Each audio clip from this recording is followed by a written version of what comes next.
ಕಾಡುಗೊಲ್ಲರ ವೀರರಲ್ಲಿ ಒಬ್ಬರಾದ ಕರಡಿ ಬುಳ್ಳಪ್ಪನ ಕುರಿತು ಒಂದು ಕಿರುಪರಿಚಯ. ನೂರಾರು ವರ್ಷಗಳ ಹಿಂದೆ ಕಾಡುಗೊಲ್ಲ ಸಮುದಾಯದ ಚಂದನರ್ ಗೊಲ್ಲರ ಹೆಣ್ಣು ಮಗಳು ಕಾಟಮ್ಮ, ಆಕೆಯ ಅಣ್ಣ ಕೊಂಡಮಾರಣ್ಣ, ಇವರಿಬ್ಬರು ಜೀವನೋಪಾಯಕ್ಕೆ ಮೇಕೆಗಳನ್ನು ಮೇಯಿಸ್ತಾ ಇರ್ತಾರೆ. ಈ ಕಾಟಮ್ಮ ಮೇಕೆ ಹಾಲನ್ನು ಕರೆದು ಮೊಸರು ಮಾಡಿ ಕಡೆದು ಬೆಣ್ಣೆಯನ್ನು ತೆಗೆದುಕೊಂಡು ದೂರದ ಸಂತಿಗೆ ಹೋಗಿ ಮಾರಿಕೊಂಡು ಬರುತ್ತಿದ್ದಳು. ಹೀಗೆ ಬೆಣ್ಣೆಯನ್ನು ಮಾರಿ ಕಾಟಮ್ಮ ಹಿಂದಿರುಗುವಾಗ ಒಂದಿನ ಸಂತೆಯ ಬೀದಿಯಲ್ಲಿ ದೊಂಬರಾಟವನ್ನು ನೋಡಿಕೊಂಡು ನಿಂತುಬಿಟ್ಟಿರ್ತಾಳೆ. ಹೊತ್ತು ಮುಳುಕಿ ಕತ್ತಲಾಯಿತು. ಬರುವ ದಾರಿ ಕಾಣದೆ ಬಾವಿಗೆ ಬಿದ್ದು ಬಿಟ್ಟಳು ಕಾಟಮ್ಮ. ಗೋಳೋ ಎಂದು ಒಂದೇ ಸಮನೆ ಅಳತೊಡಗುತ್ತಾಳೆ. ಅದೇ ಸಮಯಕ್ಕೆ ಕಾಡಿನ ಕರಡಿ ತನ್ನ ಆಹಾರವನ್ನು ಹುಡುಕಿಕೊಂಡು ಕಾಟಮ್ಮ ಬಿದ್ದಿದ್ದ ದಾರಿಯ ಮಾರ್ಗವಾಗಿ ಹಿಂದಿರುಗಿ ಬರುತ್ತಿರುತ್ತೆ. ಕರಡಿಯ ಕಾಲ ಸಪ್ಪಳ ಕೇಳಿ ಕಾಟಮ್ಮ, ಯಾರಯ್ಯ ಹೋಗುವಾರು ಯಾರಯ್ಯ, ಬರುವಾರು ಯಾರಯ್ಯ, ಮೇಲಕ್ಕೆ ನನ್ನ ತೆಗಿರಯ್ಯ ಎಂದು ಕೂಗುತ್ತಾಳೆ. ಆಗ ಕರಡಿ ಧ್ವನಿಯನ್ನು ಕೇಳಿ, ಗಾಳಿಯೆಂದು ನಾನು ಕಾಣೆ, ಪೀಡೆಯೆಂದು ನಾನು ಕಾಣೆ, ನಾನೆಂಗೆ ನಿನ್ನ ತೆಗಿಯಾಲಿ ಎಂದು ಕರಡಿ ಹೇಳುತ್ತೆ. ಆಗ ಕಾಟಮ್ಮ, ಗಾಳಿನೂ ನಾನಲ್ಲ, ಪೀಡೆಯೂ ನಾನಲ್ಲ, ರಾಯ ಚಂದನೂರ ಮಗಳಯ್ಯ ಎಂದು ಕಾಟಮ್ಮ ಹೇಳುತ್ತಾಳೆ. ಆಗ ಕರಡಿ ಗಗನಕ್ಕೆ ಎಬ್ಬಿರುವಂತಹ ಓಣೆ ಬಳ್ಳಿಯನ್ನು ತಂದು ಬಾವಿಗೆ ಬಿಟ್ಟು ಕಣ್ಣೆರಡು ಮುಚ್ಚಿ ಕೈ ಎರಡು ಜೋಡಿಸಿ, ಎದ್ದು ಬಾರೆ ನನ್ನ ಸತಿಯೋಳೆ ಎಂದು ಕರಡಿ ಹೇಳುತ್ತೆ. ಆಗ ಕಾಟಮ್ಮ ಓಣೆ ಬಳ್ಳಿಯನ್ನು ಹಿಡಿದು ಮೇಲೆದ್ದು ಬರುತ್ತಾಳೆ. ಕರಡಿ ಮುಂದಾಗಿ ಕಾಟಮ್ಮ ಹಿಂದಾಗಿ ಹೋಗುತ್ತಾ ಇರುತ್ತಾರೆ. ಅಷ್ಟರಲ್ಲಿ ಬೆಳಗಾಗುತ್ತೆ.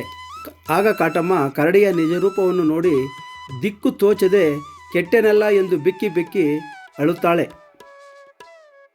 ಆಗ ಕರಡಿ ಬಂದು, ನಿನಗಿಲ್ಲುವ ಬೆಳಗಾವು, ನಿನಗಿಲ್ಲುವ ಬಂದಾರೆ ನಿನ್ನ ಕಳುಹೇನು ಎಂದು ಕರೆದುಕೊಂಡು ತನ್ನ ಗವಿಗೆ ಹೋಗುತ್ತೆ.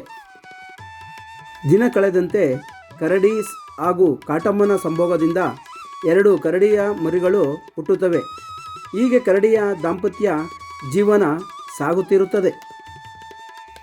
ಒಂದಿನ ಕಾಟಮ್ಮನ ಅಣ್ಣನು ಅದೇ ಗುಡ್ಡಕ್ಕೆ ಬಂದು ಮೇಕೆ ಮೇಯಿಸ್ತಾ ಇರ್ತಾನೆ.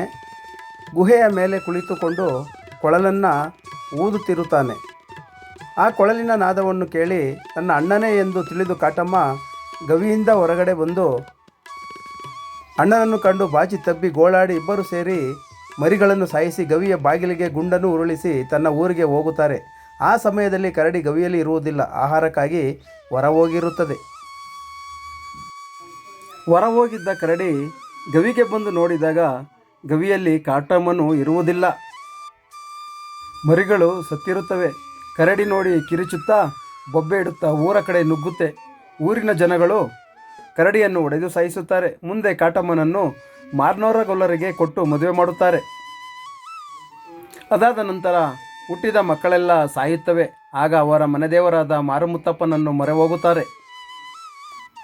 ಮಾರುಮುತ್ತಪ್ಪ ದೇವರು, ಇದು ಕರಡಿಯ ದೋಷ, ಮುಂದೆ ಹುಟ್ಟುವ ಮಗುವನ್ನು ಕರಡಿ ಬುಳ್ಳಪ್ಪನೆಂದು ನಾಮಾಂಕಿತ ಮಾಡಿದರೆ ನಿಮ್ಮ ದೋಷ ಪರಿಹಾರವಾಗುತ್ತದೆ ಎಂದು ಅಪ್ಪಣೆ ಕೊಡುತ್ತದೆ. ಆ ಮಗುವೇ ಈ ಮಹಾನುಭಾವ ಕರಡಿ ಬುಳ್ಳಪ್ಪ. ಮುಂದೆ ಇವನಿಗೆ ಗೊಲ್ಲಾಳಿಕೆ ಗೌಡ ಪದವಿಯನ್ನು ಕೊಟ್ಟು ಕಾಟಂಲಿಂಗ ಎಂಬ ದೇವರನ್ನು ಕೊಟ್ಟು ಕರಡೇರ ಗೊಲ್ಲರು ಎಂದು ನಾಮಾಂಕಿತ ಮಾಡುತ್ತಾರೆ. ಈ ಕರಡೇರ ಗೊಲ್ಲರ ಮೂಲ ಪುರುಷನೇ ಈ ಕರಡಿ ಬುಳ್ಳಪ್ಪ.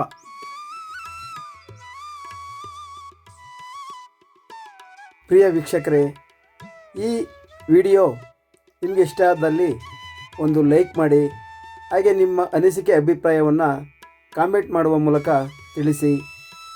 ಹಾಗೆ ನಮ್ಮ ಚಾನಲನ್ನು ಸಬ್ಸ್ಕ್ರೈಬ್ ಮಾಡಿ.